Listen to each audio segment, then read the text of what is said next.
Bonjour à tous et bienvenue dans ce journal. Voici tout de suite les titres que nous allons développer dans cette édition. Le tueur présumé d'un couple de retraités de Saint-Vits devant les assises du Val d'Oise aujourd'hui. Déjà condamné pour homicide, l'accusé nie les faits et a livré une nouvelle version de ce cambriolage qui a tourné au drame. Le récit de l'audience dans un instant. Un jeune valdoisien vient de créer un pot de fleurs connecté. Vos plantes seront désormais capables de communiquer, mais aussi de se déplacer. La société Still Human s'apprête à commercialiser prochainement son premier cyborg végétal, des objets à découvrir en fin de journal. C'est un cambriolage qui a viré au drame. À Pontoise s'est ouvert ce mardi le procès du meurtrier présumé d'un couple de retraités résidant à Saint-Vits. Les faits remontent à janvier 2011. Déjà condamné pour homicide d'un bijoutier à Paris, l'accusé nie les faits. À la barre aujourd'hui, il a livré une nouvelle version qui vient contredire ses précédentes déclarations. Le récit de l'audience, Angélique Boilet. Le procès s'est ouvert sur de nouvelles déclarations de l'accusé. À la barre, l'homme de 46 ans affirme ne pas être allé chez le couple de retraités ce jour-là. Plus question donc d'avoir été présent pour cambrioler le domicile aidé d'un complice. L'homme qui a toujours nié avoir abattu le couple explique que le double homicide est l'œuvre d'une connaissance à qui il rachetait de l'or, une connaissance à qui il a parlé du pavillon des retraités pour un cambriolage. Un nouveau scénario qui ne surprend pas les parties civiles. Il a tellement varié dans ses déclarations et d'ailleurs tout à l'heure au début, à l'ouverture du procès, il a indiqué qu'il allait nous dire la vérité et il a commencé par revenir sur sa présence sur les lieux du vol. Donc certes, on aimerait la vérité mais on ne l'aura jamais. Mes clients ne se font guère d'illusions. Je suis persuadé d'ailleurs que dès à présent, il fera traîner les choses. 5 ans d'instruction, c'est pas par hasard, hein, c'est parce qu'il a fait traîner les choses, il a fait des appels sur tout ce qui était possible, imaginable, des questions prioritaires de constitutionnalité, il a fait retarder le procès et puis il fera appel. Il n'a rien à perdre.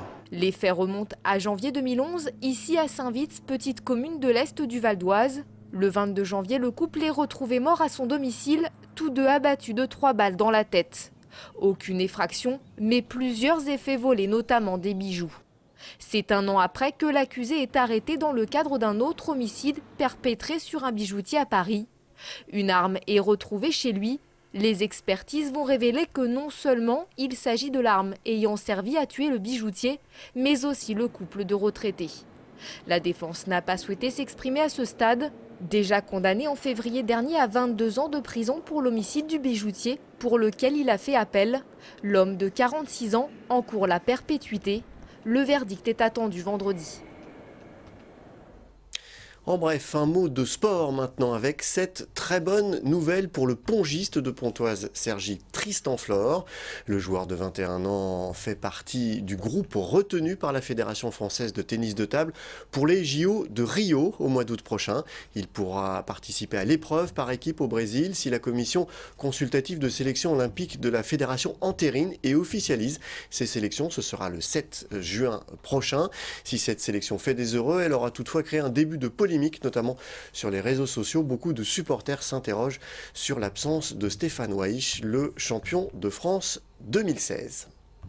Des plantes douées d'une intelligence artificielle capable de communiquer, voire de se déplacer. C'est le projet fou développé par une entreprise valdoisienne, Still Human. L'idée originale est de connecter un pot de fleurs design pour être tenu informé des besoins de votre plante.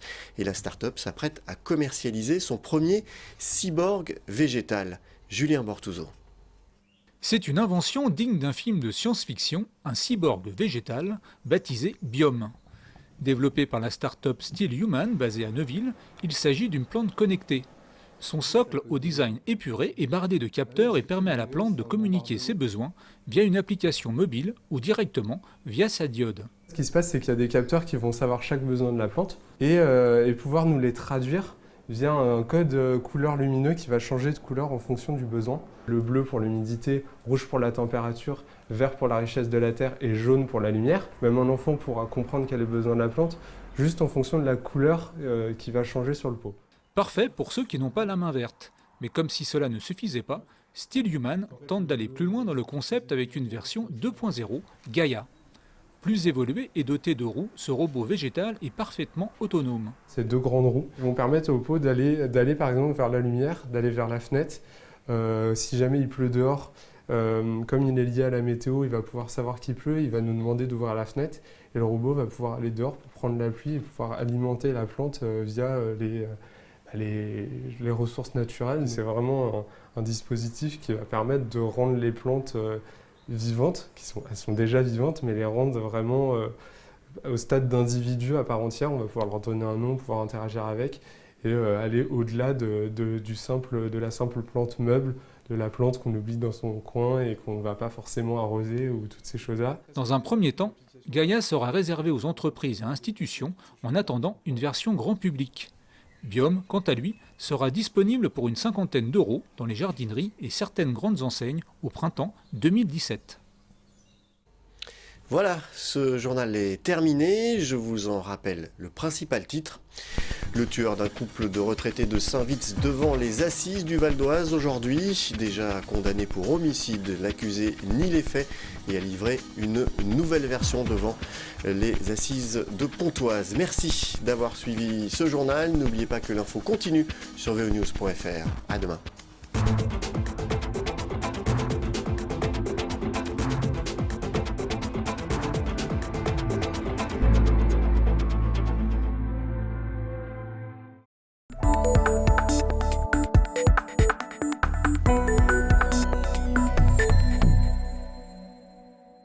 Et voilà le travail réalisé. 487 pièces de verre taillées à la main, une centaine d'heures de travail. C'est avec cette œuvre imposée que Dominique Legris, maître verrier depuis 30 ans, a décroché le titre de meilleur ouvrier de France, appelé aussi MOF. Il faut savoir qu'il y a quand même 5000 inscrits et 225 MOF, tous métiers confondus. Donc c'est à peine 10% des gens qui se présentent, qui s'inscrivent. Donc c'est quand même de très haut niveau quand même, c'est clair. La complexité extrême, c'est de finir son panneau à 800 mm par 800 mm. C'est la récompense de plusieurs années de travail, mais plus que ça, plus que plusieurs années de travail. Tout le monde travaille, mais il y a aussi cette notion de passion et de recherche de l'excellence. Moi j'ai tardé, j'aurais dû passer ce concours il y a bien longtemps, d'autant que pendant ces 20 dernières années, j'ai envie de dire j'ai tout fait sauf des vitraux, mais j'en ai fait beaucoup et je l'ai fait avec cœur. Et c'est ce qui m'a permis, et c'est un peu comme le vélo, donc on va dire, finalement quand on s'y remet, on retrouve ces gestes, quoi, parce qu'on les a en soi. Ce concours de meilleur ouvrier de France, Dominique Legris l'a tenté pour lui, mais aussi pour montrer à quelques-uns de ses détracteurs qu'il était encore et toujours un excellent maître verrier. Il faut dire que le nouveau MOF ne s'est pas fait que des amis dans le petit monde du vitrail.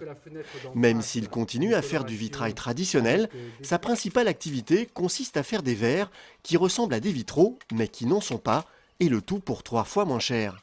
Ça, c'est l'évolution que Fanny Glass a mis en place, le nom de l'atelier, technique Fanny Glass, qui consiste à poser une trame de plomb collée sur le verre.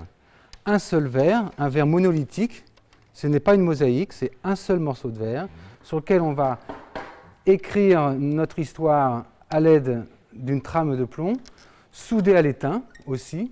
Et le fait que ce soit monolithique va nous permettre de doubler ce décor en double vitrage. Pouvoir intégrer un double vitrage, c'est la bonne idée du créateur de Fanny Glass. Un vitrail classique ne peut pas convenir à ce système d'isolation car il est composé de plusieurs dizaines de morceaux de verre reliés entre eux par du plomb. Ceux de Dominique Legris sont faits d'une seule pièce et s'intègrent donc facilement dans tous les systèmes de double vitrage et de tous les types de fenêtres. Pour parfaire l'illusion d'un vitrail classique, Dominique a aussi travaillé sur les motifs colorés. Donc là, le verre a reçu son transfert d'émail.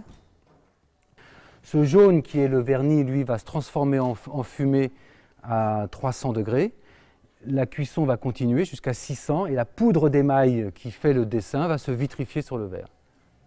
12 heures après, c'est-à-dire tous les matins, les fours sont lancés le soir et tous les matins, on ouvre nos fours. Les verres sont émaillés, prêts à recevoir leur première trame de plomb. Dominique Legris ne fait pas que des fenêtres ou des vérandas.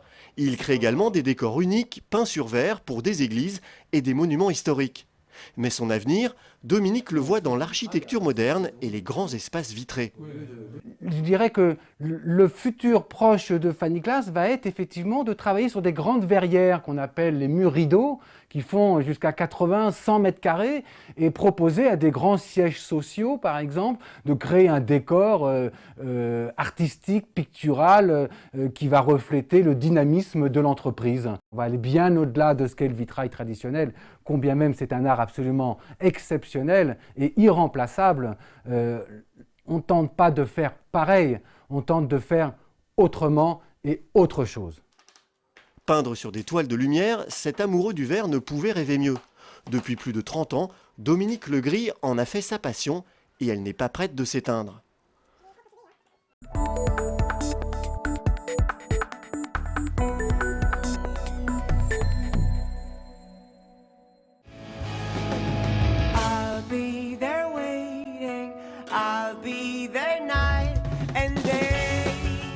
Il y a tout juste un an, Thomas, Guillaume et Gaëtan se retrouvent autour de ce chanteur, Jim Rosenberg. Un projet naît autour des textes de ce jeune Argenteuilais, le groupe Ballinger. Aujourd'hui, à 4, ils ne font plus qu'un et parcourent les routes, à la fois pour écrire les morceaux et composer leur musique rock.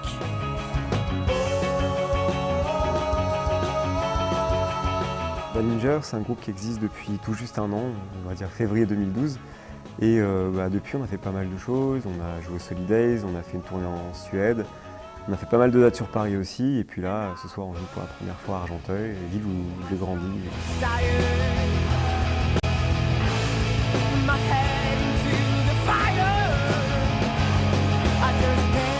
Déjà, c'est une très belle salle, la Casimière. Donc c'est agréable de jouer ici. L'acoustique est très bonne en plus. Et puis surtout, pour moi, c'est un lieu important et c'est symbolique. De venir jouer à Argenteuil, c'est quelque chose, ça me touche vachement. Un retour aux sources fracassant après s'être absenté quelques temps pour enregistrer leur premier EP, un échantillon de 6 titres aux couleurs folk rock. Et même si l'idée d'un album se profile, leur priorité reste la scène. On aimerait bien aussi développer le côté studio, mais on n'a pas vraiment le temps ou les moyens pour l'instant et on ne se donne pas vraiment le temps et le moyen pour ça parce que notre but est vraiment la scène et le public.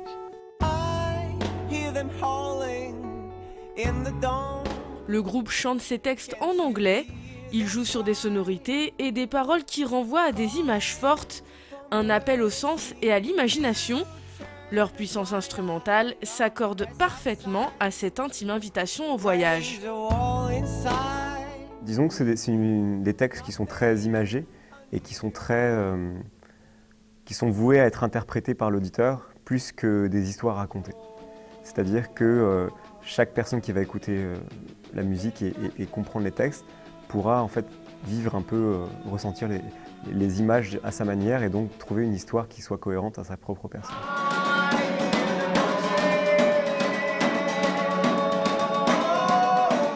Peu importe l'endroit, les 4 complices donnent toute leur énergie sur scène. En un an à peine, le groupe s'est souvent fait remarquer. Des Solidays aux plus petites salles parisiennes, le succès les accompagne. Qu'il y ait une personne ou qu'il y en ait 3000, on va faire la même chose. À peu de choses près, je veux dire, parce qu'on aura quand même l'énergie du public qui nous revient et du coup on peut encore en donner encore plus et se surpasser. Mais au final, pour nous, ça n'a pas vraiment d'importance. Ce qu'on veut, c'est partager notre musique et kiffer ensemble.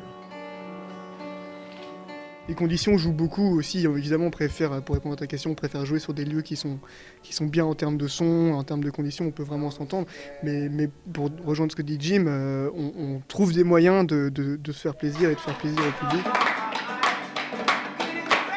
Après des débuts dans l'ombre intimiste de la scène, Ballinger commence à entrer dans la lumière, un groupe à suivre de très très près.